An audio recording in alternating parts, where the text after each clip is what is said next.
Hakim mencecar asisten rumah tangga Verdi Sambo, Susi, dengan berbagai pertanyaan seputar kejadian di Magelang. Hakim bahkan sempat naik pitam karena saksi dinilai berbelit-belit dan terkesan berbohong.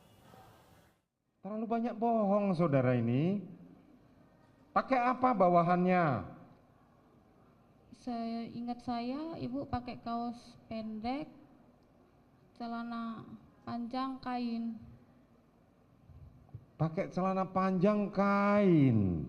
Siapa? Kapan saudara bisa meraba kalau tubuhnya kakinya dingin?